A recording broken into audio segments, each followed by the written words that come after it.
惧的心，他们都有这种期货的心等等这样的原因的话呢，那么就是并不是最舒适、最究竟、最永恒的这个归依处啊。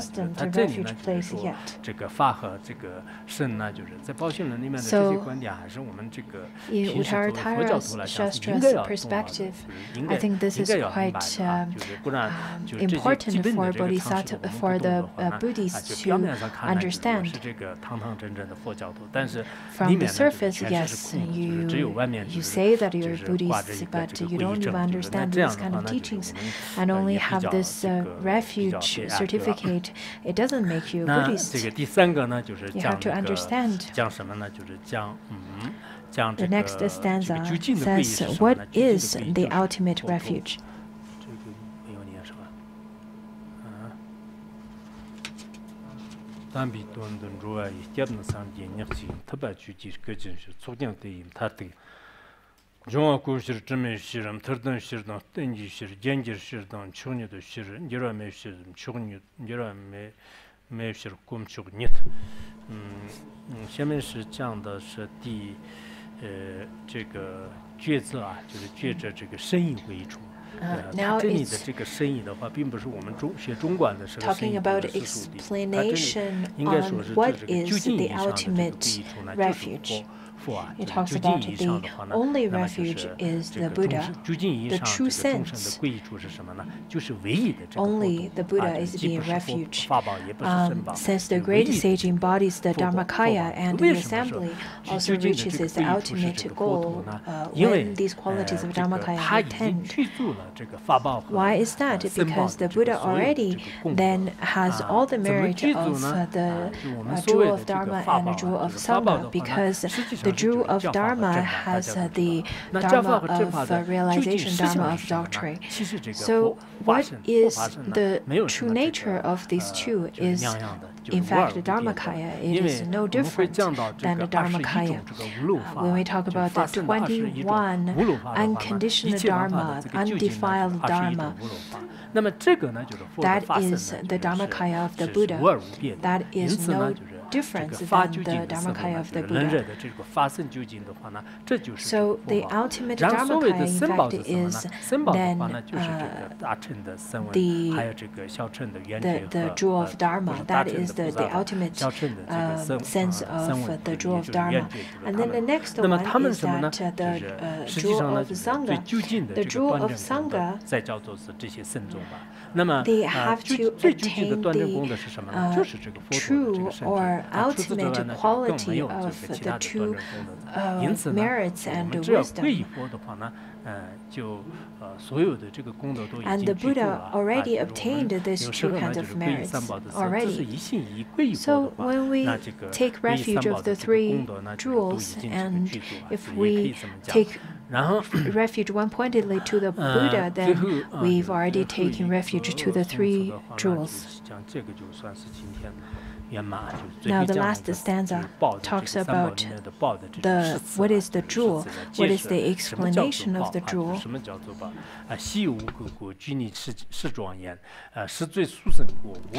Their occurrence is rare, they're free from defilement, they possess power, they're the adornment of the world, they are sublime and they are unchanging. Thus they are the name rare and sublime or Ratna. In the Mahayana Sutra of Mind Contemplation, it talks about 10 kinds of merits of Ratna, or this jewel, that talks about giving peace and joy, and to give more faith and devotion, and then to decrease afflictions, and so on. Due to the time constraint, I won't elaborate on this 10. In Sanskrit, it is Ratna. Ratna is jewel or precious treasure. It is very rare in this world and sublime in this world, so it has these two kinds of meanings. Over here, we use the jewel as a metaphor to talk about the three jewels.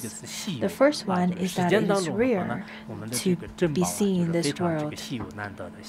Gold, pearls, diamonds, all of these are very rare in this world. Similarly, the three jewels are also very rare if we've never accumulated merits throughout lifetimes, and we will not be able to even listen to the name of three jewels. Therefore, it is rare.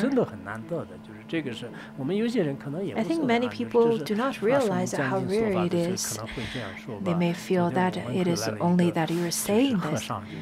Yesterday, I saw someone who's a traveling monk, and he came to my door and he told me, saying that I often give teachings, and I was very happy to hear that. I said, that's great. I didn't really have lots of time to converse with him. And I only said that this is great. And he said, yes, it's very rare to be able to give teachings. Maybe he's here today.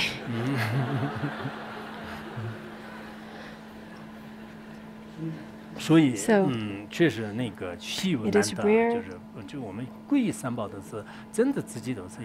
when we take refuge to the three jewels, we should really feel that this is rare. There are 7 billion people in this world.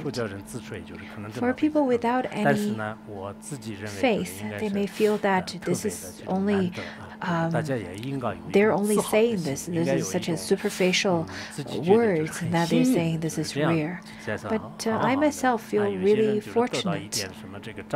There are people who feel very fortunate when they have a raise of their salary. But this kind of fortune maybe only makes you have more greed towards wealth and salary. That's the first one, that is rare. And the second one is that the jewel doesn't have any dust or any sand on it. It is undefiled. So similarly, the three jewels also is undefiled even after great analysis and observation. You still won't be able to see any of the defilement on the three jewels.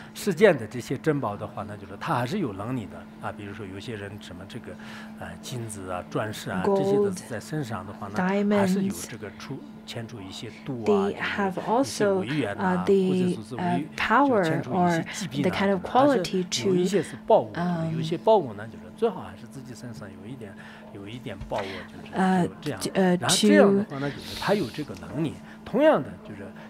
fulfill needs and devoid of obstacles. Therefore, that's the third one. That is, then have the power of fulfill wishes. Therefore, it's good to wear some jewels with you. I have very deep faith, but maybe some people don't have such deep faith like me. I myself consider I have very true faith to the three jewels. That's the third one. And the fourth one is that it's an adornment. People usually feel that the gold, silver, and jewels that they can adorn. They have this quality of adornment. That's why they wear it and then they put it in places to make place really beautiful. Similarly, the kind-heartedness, the non-dual wisdom, and the devoted heart, all of these can be brought by the three jewels, and therefore it could be considered as the adornment, just as the 7 treasures of the noble ones. The fifth one is the most sublime. The treasure and jewels is the most sublime, and similarly, the three jewels is also unsurpassable in this mundane world, and they are the most sublime and could be considered as the object of supplication. Therefore, it is the most sublime. just as the jewels.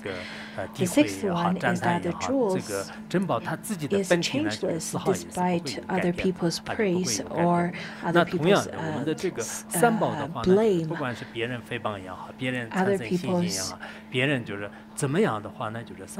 Other people's words do not change the quality of the jewels, just as other people's words do not change the quality and nature of the three jewels. Therefore, the three jewels are just like treasures. Gold in any countries, in any era, do not change. Just like that, the nature of three jewels are just like so. When I was in the teacher's college, I was reading a grammar book that has the 30 stanzas. The first one,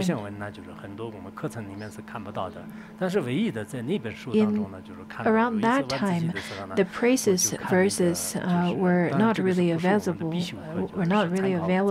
and were very discreet. But in this book, it was written over there. There was two kinds of grammar, two streams of the schools that teaches the grammar.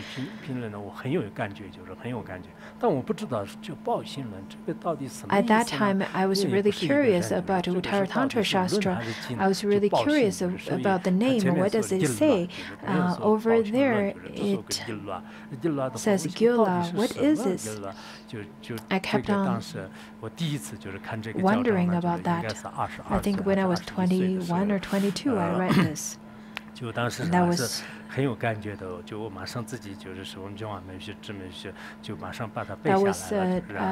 the very first stanza I memorized in Uttara Tantra Shastra, even before I got ordained. In any places, whenever I read this stanza, I would then remember and reminisce at the time back then. So over here it talks about the 6 kinds of qualities. The 3 jewels, they're like the jewels. The 6 metaphors should be memorized by us. Also, we should give rise to the veneration, the heart of veneration, heart of respect, and heart of cherish, to supplicate to the 3 jewels. In the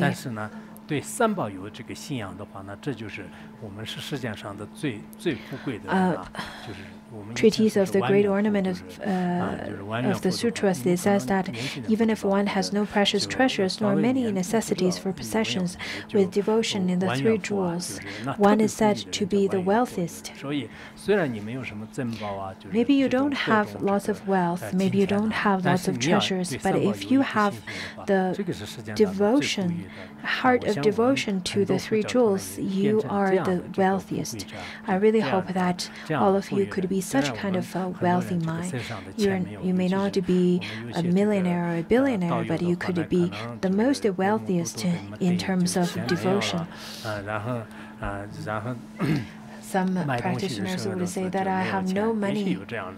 Maybe some of you have lots of money, maybe some of you don't have any money.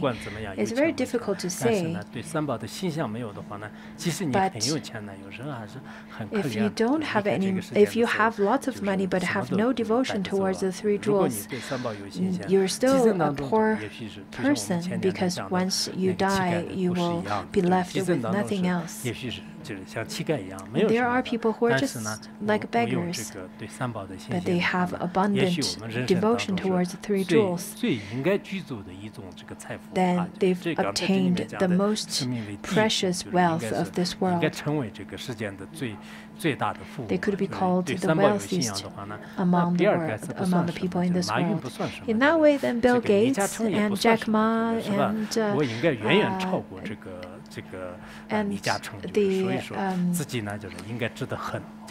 wealthiest man in this world, even if you don't have money, if you have devotion, then you surpass them already. You should feel quite proud and happy. We'll stop here today. 后面的念了。The last verse.